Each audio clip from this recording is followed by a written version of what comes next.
Hey kids and howdy, welcome to Conscious Embodiment, Astrology and Dreams with Dr. Michael Lennox. That's me coming at you this week for February 19th through the 25th.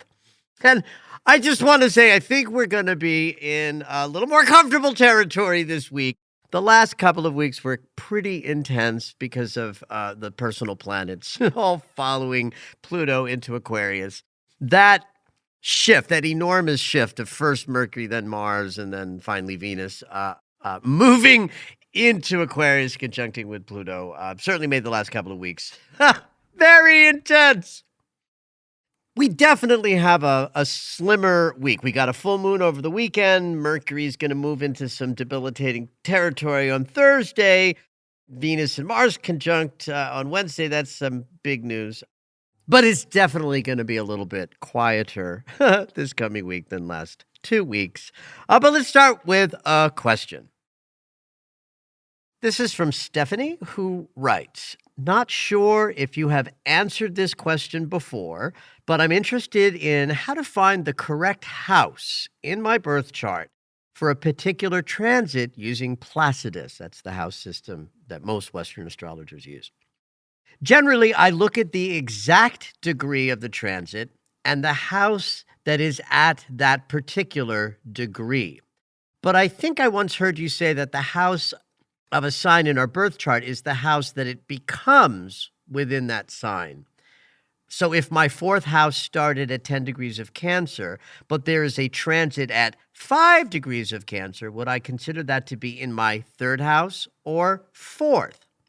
Also, looking at the longer transits of the outer planets, which will all be changing signs soon, which is why I'm doing this question again, would we, for example, say that the first 10 years of Pluto in Aquarius is in one house area and the rest of it in the next house, so it would be transforming both? Would appreciate any guidance here. Sometimes I envy the whole house sign people because it's so much simpler." Stephanie. Well, yes, whole house is simpler. It takes away all of this complexity. And what whole house astrology is a kind of a dumbing down of the house system. And it makes everything sort of one sign per house. I hate whole house. I guess I would rather have somebody dipping into astrology with whole house than not at all. But it's such a cheat and changes house placement of things. I get it. The Placidus house system is very complex and hard to understand, but I have nothing good to say about whole house, even though it simplifies things. So I love that Stephanie made a kind of a specific example that her fourth house starts at 10 degrees of Cancer, but maybe there's a transit at 5 degrees of Cancer. So Cancer features, that's her fourth house. But the 5-degree point where the big news is inside of her third house. So the reason I'm answering this question again, which I do think I've answered before, though my memory's not to be trusted about that, is because Pluto has just changed signs and the outer planets will all do the same over the next year or two. And we will all be in positions to try to understand, okay, if Pluto has moved into Aquarius, you would look at the house in your chart ruled by Aquarius. Even if that degree point is 10 or 12 and Pluto won't get there for a couple of years, just by Pluto moving into Aquarius, the death, rebirth, change, and transformation consciousness lights up the house that Aquarius rules in your chart, even if that degree point is later on and not 0 degrees of Aquarius.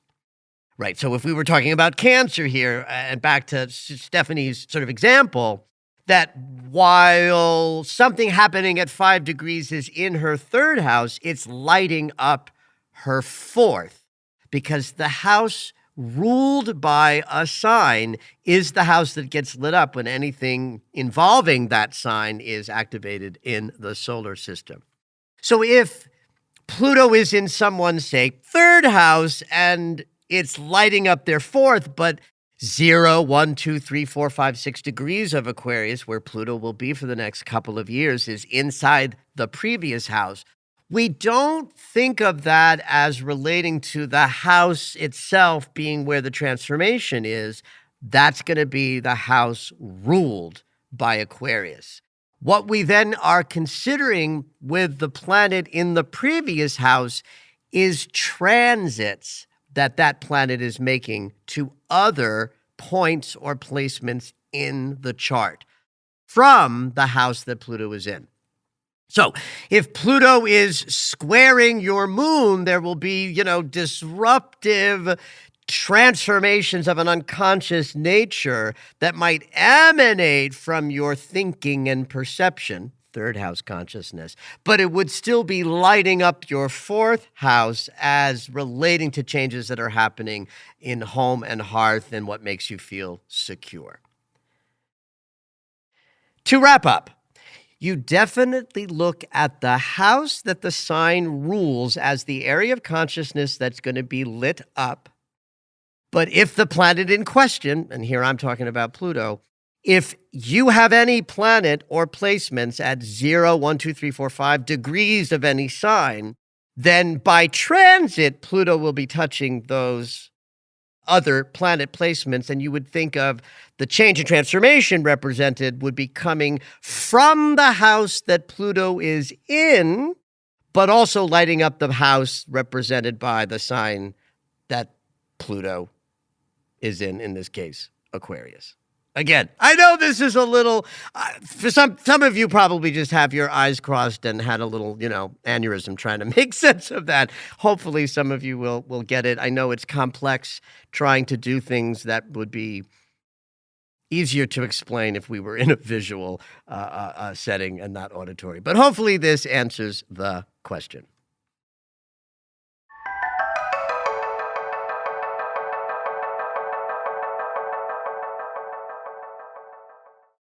So I'm just going to start the week review off with something that we talked about at the end of last week's podcast, just because it's such a big energy and it really did peak late yesterday, so that the impact of Chiron conjuncting the North Node is very much with us as this week begins. So the larger arc of what we're in consideration here is something that is peaking now, but that we've been engaged in for the last year. As soon as Aries, the North Node, moved into Aries last year, we were building towards this peak of the idea that all of the healing efforts that we engage ourselves in at the personal level is also helping us move collectively into a healed future. So something to be in consideration of the week ahead that would also have been in consideration as we were wrapping up last week is, where are you at in your healing journey?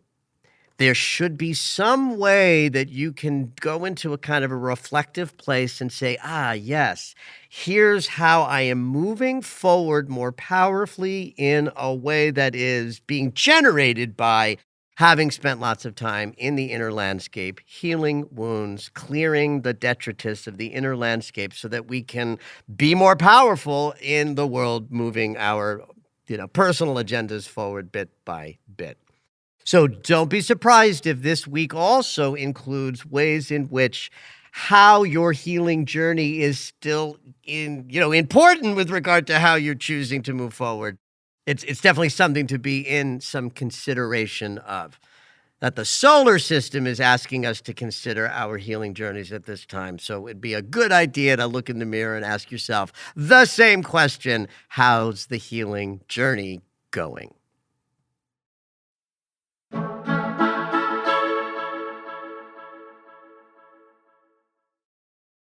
In some ways, we've broken up the Aquarius stellium's power because the sun has moved into Pisces. But understand, all three personal planets are in Aquarius right now: Mercury, Mars, and Venus.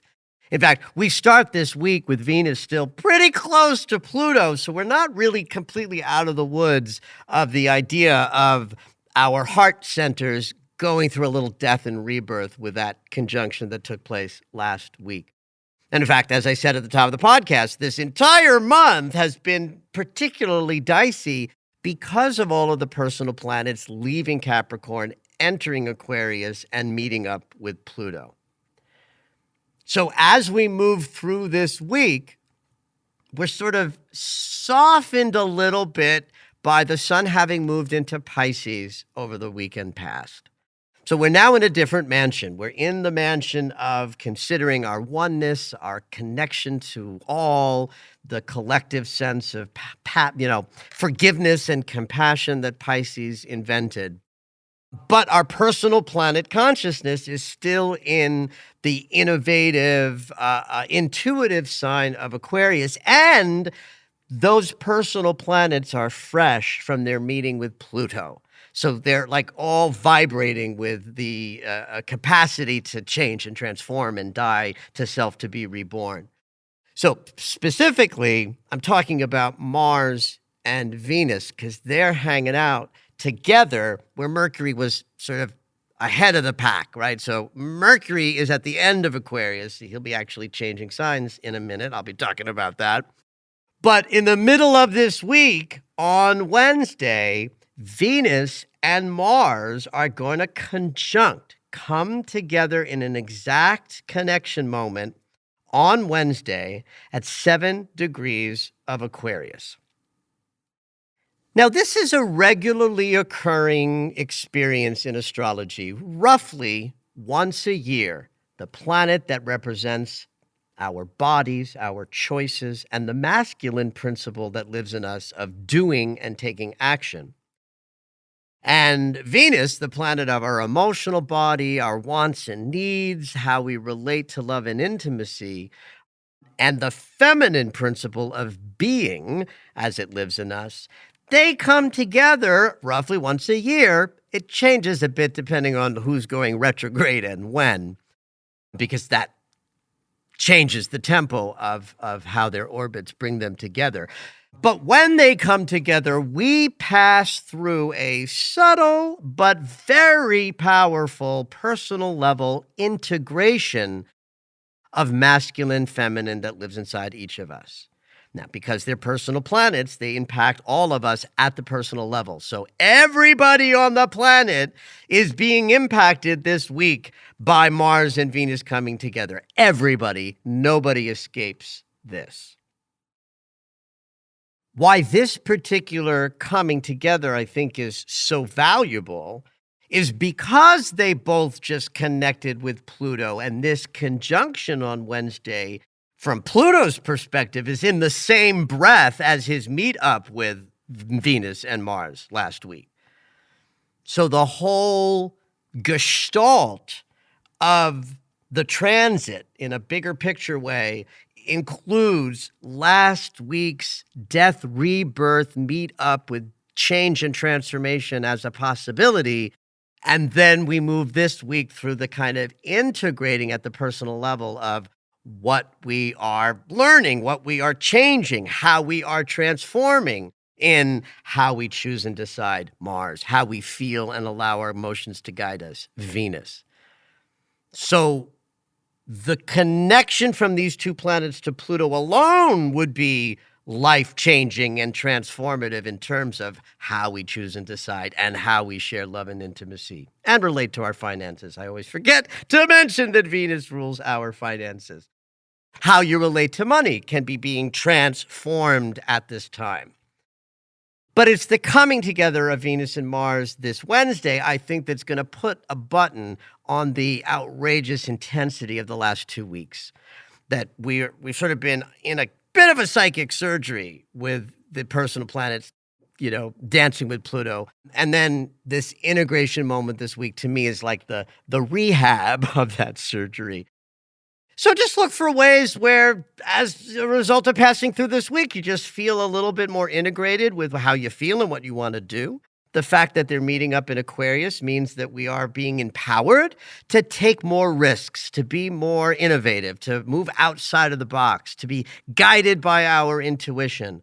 All of those things, all of those phrases I just uttered is language that relates to Aquarius. So the personal planets moving through Aquarius by, virtue of conjuncting with the transformational power of Pluto means we are in deep change and transformation. And this week we kind of integrate things and put it together.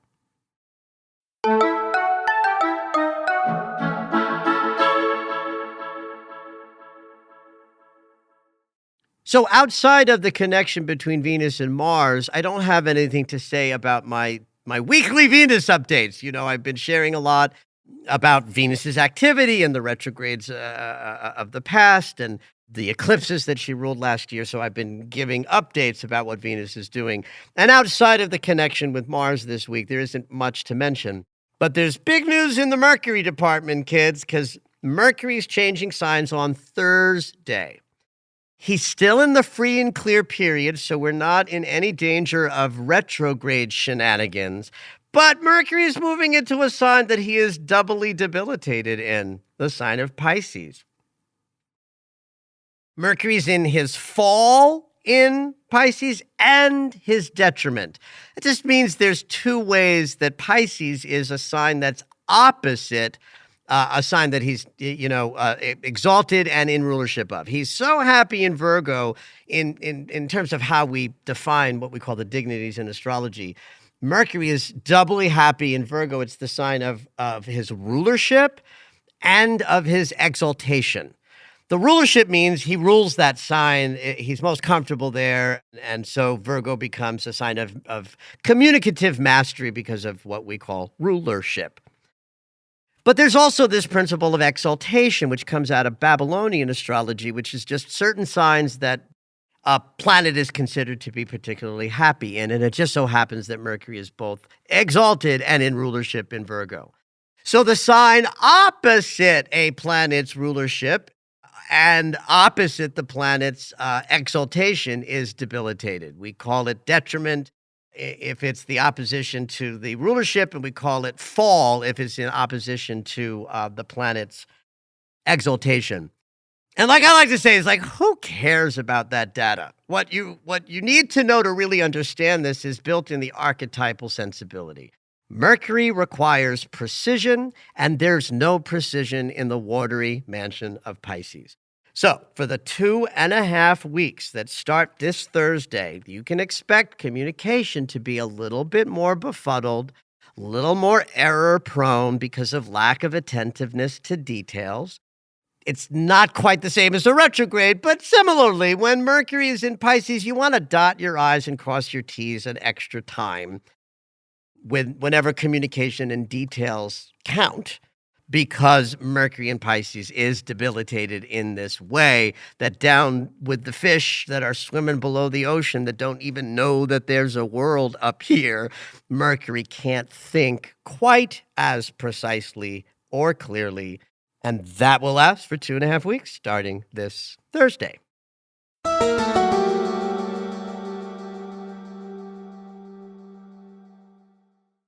The big news of the week is the full moon in Virgo over the weekend. It's exact on Saturday at 4:31 a.m. Pacific time, which will make Friday a pretty intense, energetic day, as well as Saturday. So we're in the Pisces mansion where we are in consideration of our spiritual nature, our connection to each other in the powerful collective or the universal mind through which we all are one. And if there's any truth to the idea that we are spiritual beings in our essence, Pisces is where we know that. So, if we are knowing our oneness with existence itself and our spiritual essence in Pisces, the opposite sign of Virgo is where we manufacture the body that allows us to take our spiritual nature and have it drive something. The Merkaba of our physical presence is a Virgo invention. As the sixth sign of the zodiac, Virgo was charged with sort of creating what Aries, Taurus, Gemini, Cancer, and Leo promised. They promise all of these possibilities of the human experience, and Virgo says, okay, we need a body for that. I got it. I can make one of those. And so Virgo creates the structures and the systems that make the physical body up. In some ways, you could say that Aries represents the physical body because it's the I am first one here, and we arrive in bodies. But I'm much more interested in Virgo as connected to the body because Virgo's where we have our relationship to the body. Aries' connection to the body is that the body exists. We have one. Virgo is where we learn how to run it and how to be in it. And so a Virgo full moon is very much about being spiritual beings, having human connections, or having a human experience inside of a body. So we celebrate everything about our alignment with spirit that we've generated and created so far. And we release anything that would inhibit our ability to really know that we are spiritual beings having a human experience. That's just a trope that we say to sort of, help us, face life on life's terms. But in a Virgo full moon, we want to be putting that into practice. Do we know how to be with our embodiment in such a way that allows us to be more attentive to our spiritual nature in our day-to-day life? Virgo is also the sign that rules over or invents the idea that we have a day-to-day life. So one of the elements of a full moon in Virgo is to look at any ways that you are not attending to what your embodiment needs are, and release any inhibition to sort of putting that as a primary practice. Your spiritual practice is the most important part of everything you're doing in your life because everything you desire comes from it. When your spiritual connection is right, all else can come to you with more grace and ease, to the extent that grace and ease is possible at any given moment in your journey. Mercury rules Virgo, so it is a sign about precision and details and organization and integration and having all your ducks in a row. So certainly it's a full moon to let go of scatteredness and in the challenges to staying organized. But Virgo is also ruled by Chiron, the great healer. So this is a tremendously healing full moon as well. So if you're moving through anything that's challenging to your health or difficult with your physical embodiment, this is a full moon to do some release rituals on challenges of a healing nature and things that your body might be expressing. There's a seriousness and a kind of sobriety to this full moon because not only is the sun in Pisces, so is Saturn, the great teacher, and so will Mercury be because he just moved into Pisces as the week was progressing. So by the time we get to the weekend and the full moon, you got Mercury at 2 degrees of Pisces, the sun at 5, and Saturn at 9. That's a tight stellium. 3 planets become a stellium. 2 planets is a conjunction. You add a third, and we call it a stellium. But it makes the essence of this full moon very Saturnian. The teacher is in the house. In fact, 4 days after the full moon, the sun and Saturn will conjunct, sort of revealing to all of us the kind of depth of the lessons that we are in. So this full moon includes that sensibility, even if the peak of that conjunction is, 4 days after the full moon. The sun's close proximity to Saturn in this lunation means that it's driven by our karmic contract and the work that we've been doing at an individual level that is us, working through our karma. So one thing to note about that, I think that we can expect this full moon to feel a little more intensely because the great teacher is participating in it. It also ups the ante of importance of things that we might sort of release at this time. Remember that Saturn likes to reward for like a job well done. So that's one of the benefits of this coming weekend's full moon is that all of the work and the effort that you've been putting into your individual healing and consciousness expanding journey will have the past lessons you've learned sort of fully present.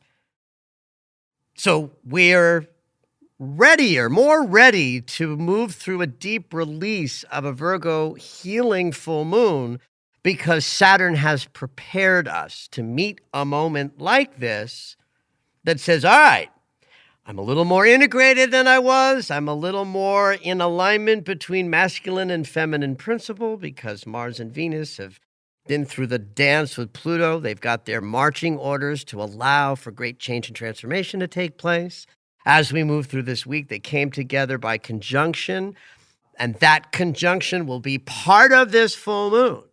So that as the Virgo moon seeks to help us release things that are important for our healing to be dropped, our embodiment and our emotional bodies are in good congruency. What we want and how we might choose to get such things and how we feel about that process and the passion we would put behind our desires, that's Mars and Venus consciousness, are united in the sign that allows us to think big, out of the box, innovative, and allow for brand new expressions, because that's the nature of Aquarius. And then the sun in Pisces has us easily connect to our spiritual center that then allows us to jump off the cliff of our great healing that a full moon in Virgo might be asking of us. Because Saturn is part of this full moon, and that amplifies the kind of importance that it has to all of us, I like the fact that Mercury is one of the rulers of Virgo because that makes this a full moon where your ritual process can include writing and journaling as a primary tool, and it's the right tool du jour because Mercury rules this full moon, Mercury and Chiron. So get your journals out, sit down and maybe make an inventory of all of the ways that the last year or so has brought you closer to a healed and integrated sense of self so that you can move more powerfully forward. Remember that Chiron and the North Node have already peaked their conjunction that started a year or so ago. That means that this moment is, in fact, a healing full moon that can take advantage of all of the little things that preceded it, like what Mars and Mercury and Venus have been doing in Aquarius, like Chiron and the North Node coming together. All of these setups will allow this full moon to be powerfully and profoundly healing. Please courageously allow for that so that this lunar cycle can, in fact, drop you off in 2 weeks after this full moon in completely different territory, more healed than ever, more integrated than ever, and ready to take on the rest of the year. Have at it. Did you know that Michael has a daily astro alert? If you enjoy hearing the weekly astrology, you might like knowing more about each day. When you subscribe for the daily astro alerts, you'll get an in-depth explanation of the day's astrology sent right to your email. Subscriptions are only $10 a month, or you can purchase the yearly subscription at the reduced price of $100. To subscribe, head over to michaellennox.com.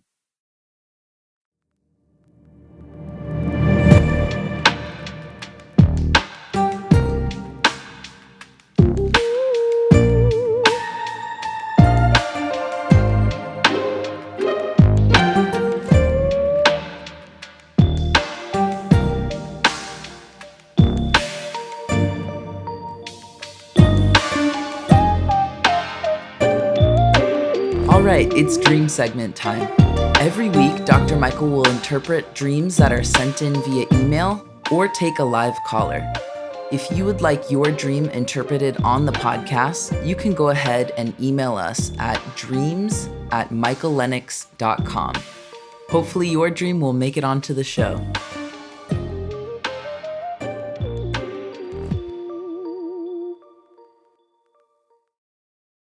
Today we have a call-in dreamer calling from Minneapolis. Hey Natalie, what you dreaming? Hi there.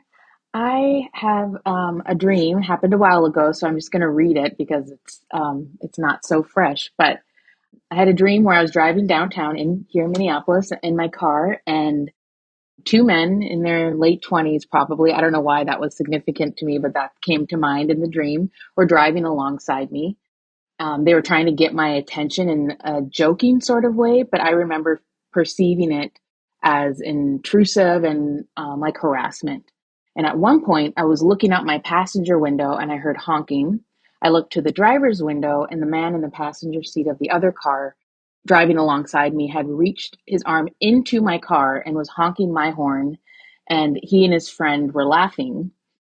I felt shocked and angry, and then I bit his hand and I bit off a piece of his right hand and I could see the exposed tissue on his hand, but there was no blood draining. I felt surprised and guilty that I did that. I drove off and escaped them. So that was pretty much it. Wow. Natalie, I think this dream is about the male gaze. Mm. I'll say what I'm feeling, and then please, like, give me, a sense of this, because it's your dream, right? So but when I think of a dream about you driving downtown Minneapolis, so Minneapolis is home, but driving, right? So that, right, you're in your environment, so we know you're in consideration of your greater world because you're in the geographical area that you live in. But driving dreams tend to be about the larger arc of how we're moving through our life, right? Like if a dream was going to be about something deeply personal about your journey, you might be like walking, right? But if you're driving in a city, then the dream is about how your public life moves forward, you driving through your life.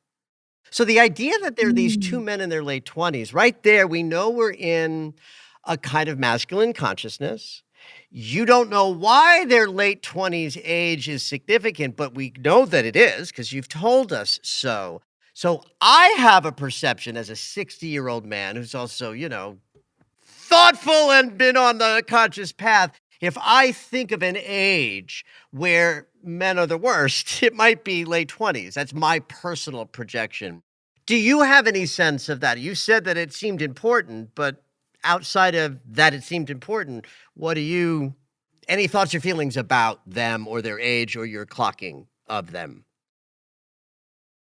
Yeah, I think. Well, I guess what came to mind was a wondering about that whole Saturn return transit that can happen around that time, and that kind of doorway between kind of boyhood. I mean, you're not a boy when you're in your 20s, but like moving into adulthood, and just the men that I had interacted with, and had negative experiences were it was around that time. I'm late 30s now, but something Saturnian about that, I guess, was the first thing that popped up, but I didn't go deeper than Well, that. but so even right there, Natalie, if I read into that response, then you're sort of confirming what I'm talking about as kind of late 20s as a height of male idiocy, because the consciousness at 29, 30 becomes more grown up, more integrated, more wise, right? But the late 20 consciousness, your association of pre-Saturn return means we are talking about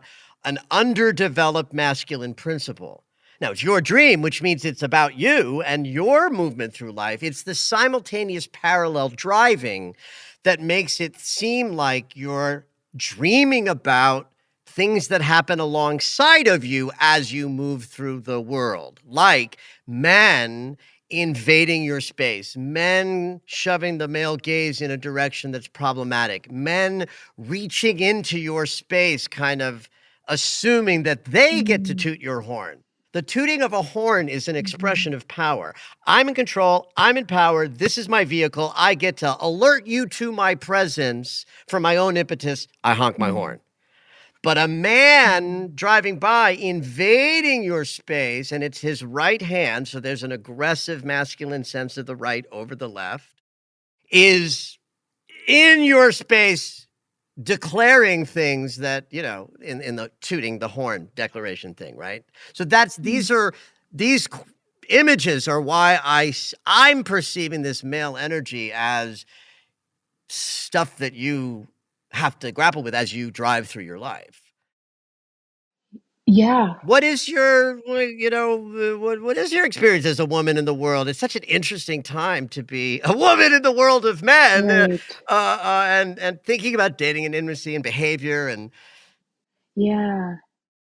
Well, when as you were talking about that, I think when I had this dream, which was like 9 months ago, and then up until now, I've had some major transformation or awareness around how invasive and non-contributory romantic relations have been to me and in my personal development. It's like it overshadows um, my goals and dreams, and it like the men I have chosen got it. to have in my life Got it. have been clouded my vision and my goals, and it's and now that I have for the first time in a long time been single and don't have that energy, I have so much more clarity about my self worth Yeah. and my Yeah. I'm more grounded. Yeah. That's right. Yeah. Yeah.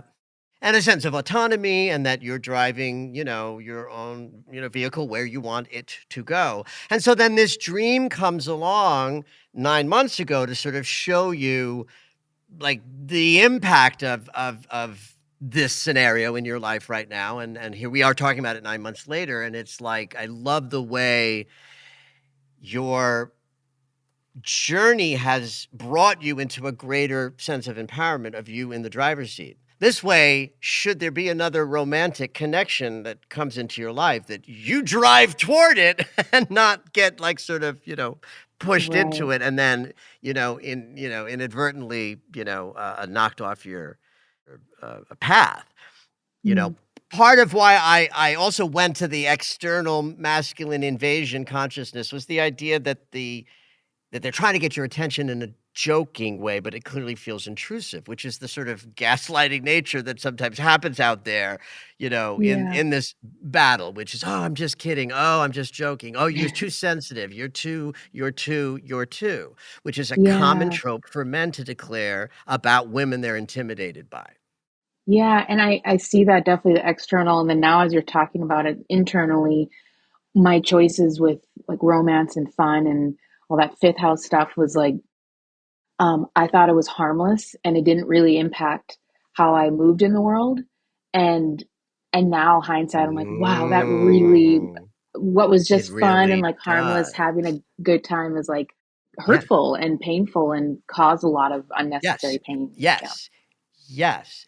And this dream shows us how done you are with that Hmm. because you Hmm. bite his hand. You take a big flippin' chunk out of his hand. And so anything that involves the mouth, even if this is a chewing experience and not a speaking experience, it's still the place where our voice comes. You Mm. biting his hand is to say, no, no one honks my horn but me. Yeah. Yes, you might think this is joking, but honey, it's motherfucking intrusive and nobody does this. I will bite you. Yes, absolutely. Well, yay, I loved this dream. What is the significance of no there's no blood there's no blood. It was just like tissue. That stuck out to me.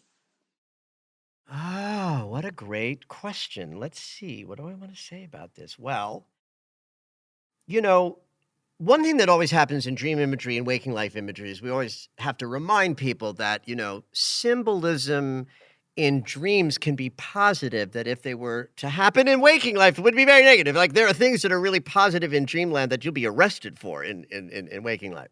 So the idea that there was no blood tells me there's no impact to the bite. right? You're not harming the hand that you bought. You're giving it a clear correction. And you go to cut to the quick. You go down to the bone. It's like clear, clear, clear. But it isn't an act of destructiveness or violence from you. And so it shows up as bloodless because it's not about violence and harming his hand. It's about correcting a mistake. Have you ever noticed dogs do this, that a large parental dog will correct the brood with little bites, little playful bites? That's one of the Yeah. ways a dog in charge tells a dog, not to act that way. Like, I remember a dog around the corner from here in my neighborhood that I know, Zeus. He's a German Shepherd, and we've met. So he thinks I'm cool. Well, his housemaid, who's a female pit bull, thinks I'm awful and comes barking over to the fence. And Zeus came by when this was happening a few months ago and just put his little mouth on her head with a little corrective bite, and she stopped barking. It was a correction moment. So Yeah. I don't know. I'm going on and on about dogs here, Yeah. but the point is, to Yeah. me, there's no blood in the bite because it's not an aggressive, harmful act. It's a correction. That It's a no. resonates. Yeah. You don't get to honk my horn. Mm.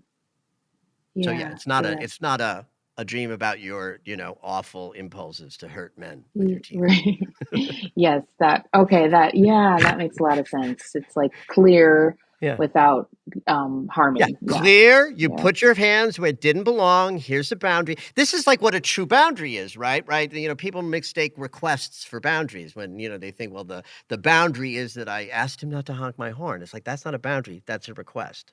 A boundary is you honk my horn, I bite your hand. Yeah. Right? So in some ways, this is a dream about you.